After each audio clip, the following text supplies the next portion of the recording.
जय हिंद दोस्तों, आप सभी का स्वागत है आपके इस यूट्यूब प्लेटफॉर्म एमसीक्यू स्टडी पर। आज है 4 फरवरी 2025 और हम डेली करंट अफेयर डिस्कस कर रहे हैं।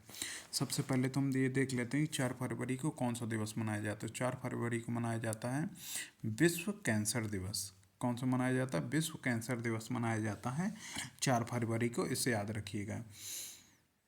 और आप लोग कमेंट सेक्शन में बताइएगा कि वर्ष 2025 का जो विश्व कैंसर दिवस है इसके लिए इसकी थीम क्या रखी गई है, आप लोग ये कमेंट सेक्शन में बताइएगा। तो पहला प्रश्न को हम देखते हैं। पहला प्रश्न है, कौन अंतर्राष्ट्रीय अंतरिक्ष स्टेशन की यात्रा करने वाले पहले भारतीय अंतरिक्ष यात्री होंगे? तो पहले भारतीय अंतरिक्ष यात्री बने हैं, कौन बने? ग्रुप कैप्टन प्रशांत नायर नहीं है कुछ, हाँ, ग्रुप कैप्टन शुभांशु शुक्ला।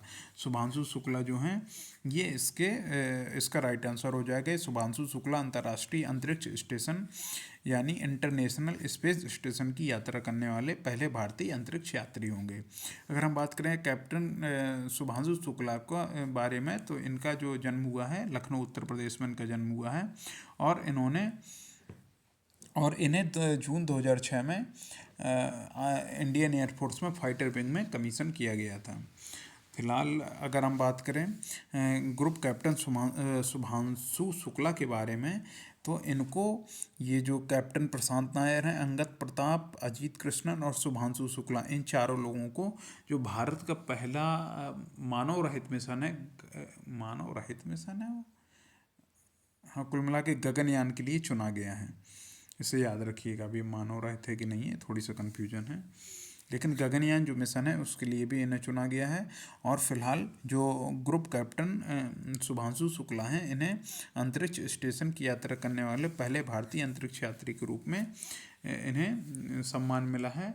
और ये जो अमेरिका के एक्सियोम मिशन नाम से है उसके लिए ये बतौर पायलट जाएंगे।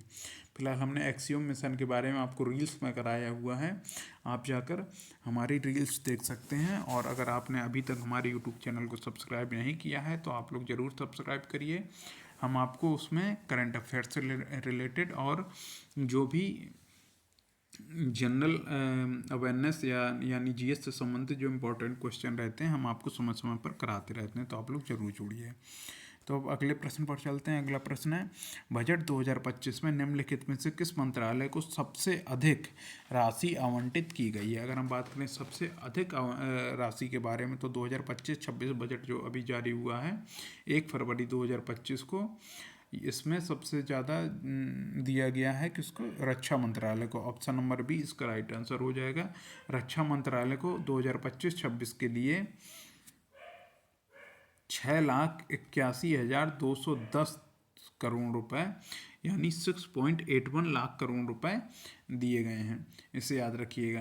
अगर हम बात करें ये जो आवंटन है 2024-25 में जितना आवंटन किया गया था रक्षा मंत्रालय को, उसके आवंटन से 9.53% अधिक है। और ये जो इस बार धनराशि 6.81 लाख करोड़ रुपए जो आवंटित की गई है, ये केंद्रीय बजट का 13.45% है इस बार, इसे याद रखिएगा।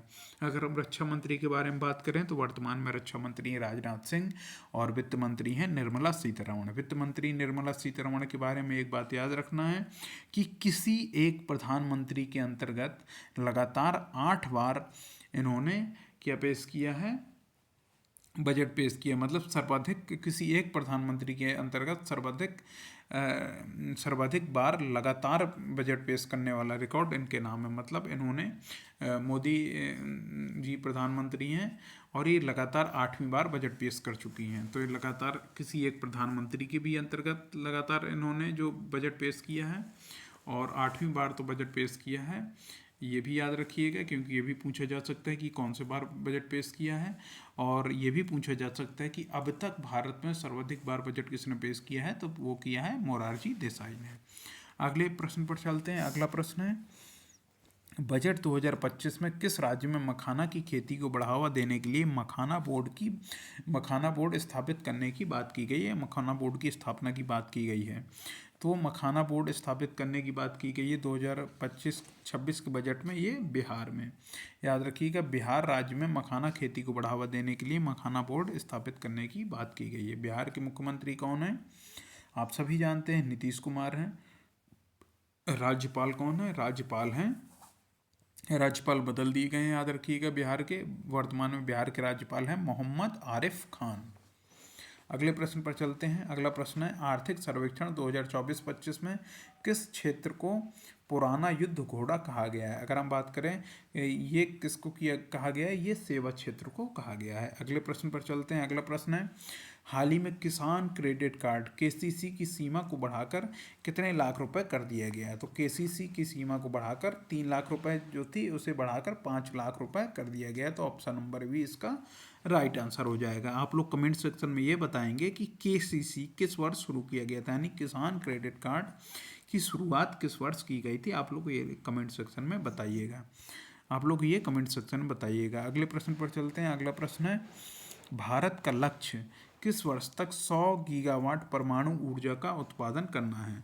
अगर हम बात करें 100 गीगावाट परमाणु ऊर्जा उत्पादन करने के लक्ष्य भारत ने कब तक के लिए रखा है? वर्ष 2047 के लिए रखा है। अगले प्रश्न पर चलते हैं। अगला प्रश्न है निम्नलिखित में से किस राज्य में 12.7 लाख मीट्रिक टन उत्पादन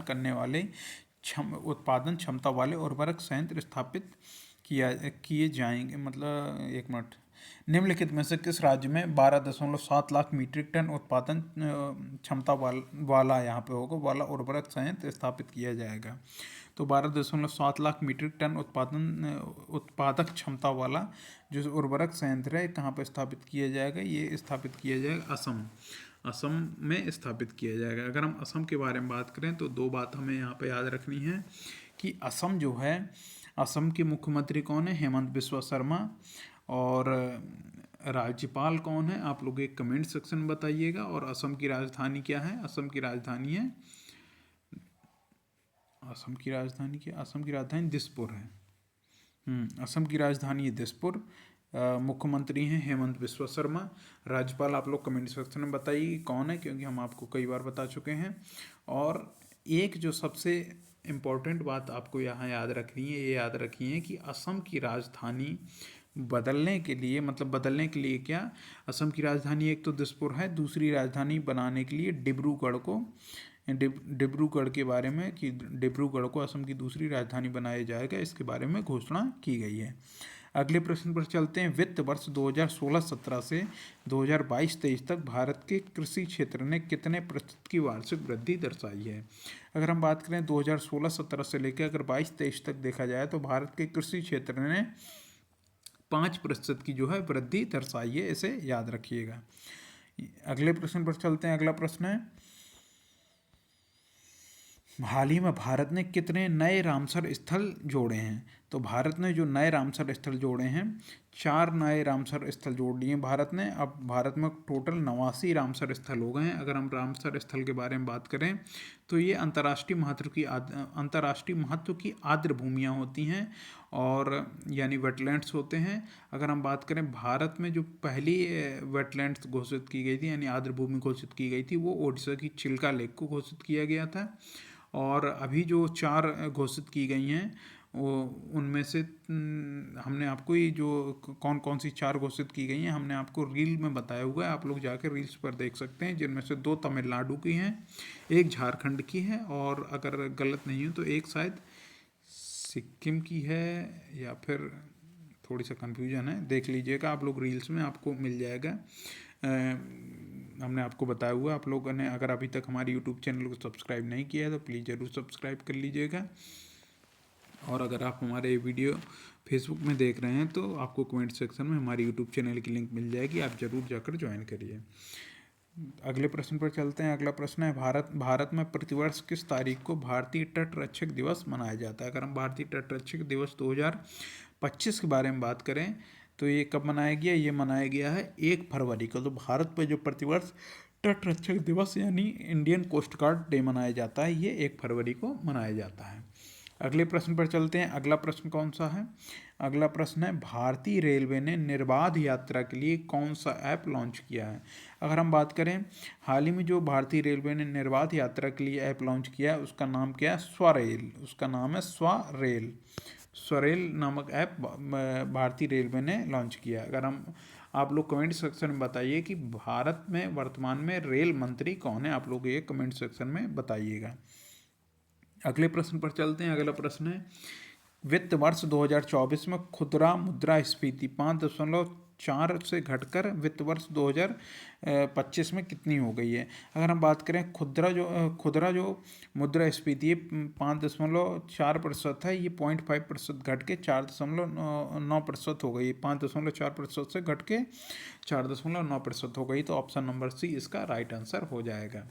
अगले फिलहाल ये जो अप्रैल से दिसंबर तक के बारे में इसकी गणना की गई है। आप अगले प्रश्न पर चलते हैं। अगला प्रश्न है, किन क्षेत्रों के लिए फोकस प्रोडक्ट स्कीम शुरू की जाएगी। तो फोकस प्रोडक्ट स्कीम के बारे में बात करें तो भारत के जो फुटवियर और लेदर सेक्टर है उसमें क्वालिटी, प्रोडक्टिविटी और प्रतिस्पर्धा को बढ़ाने के लिए फोकस प्रोडक्ट स्कीम लागू की जाएगी। अगर हम बात करें तो इससे 22 लाख लोगों को रोजगार मिलने की संभावना है और 4 लाख करोड़ रुपए का रेवेन्यू जनरेट हो सकता है इससे।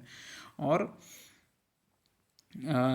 उम्मीद है कि 1.1 लाख करोड़ रुपए का क्या किया जाएगा, एक्सपोर्ट मिल सकता है इस सेक्टर से। इसलिए इसमें फोकस प्रोडक्ट स्कीम, इसे फोकस करते हुए एक स्कीम चलाई जाएगी फोकस प्रोडक्ट स्कीम नाम से। अगले प्रश्न पर चलते हैं। अगला प्रश्न है और ये आज का लास्ट प्रश्न भी है।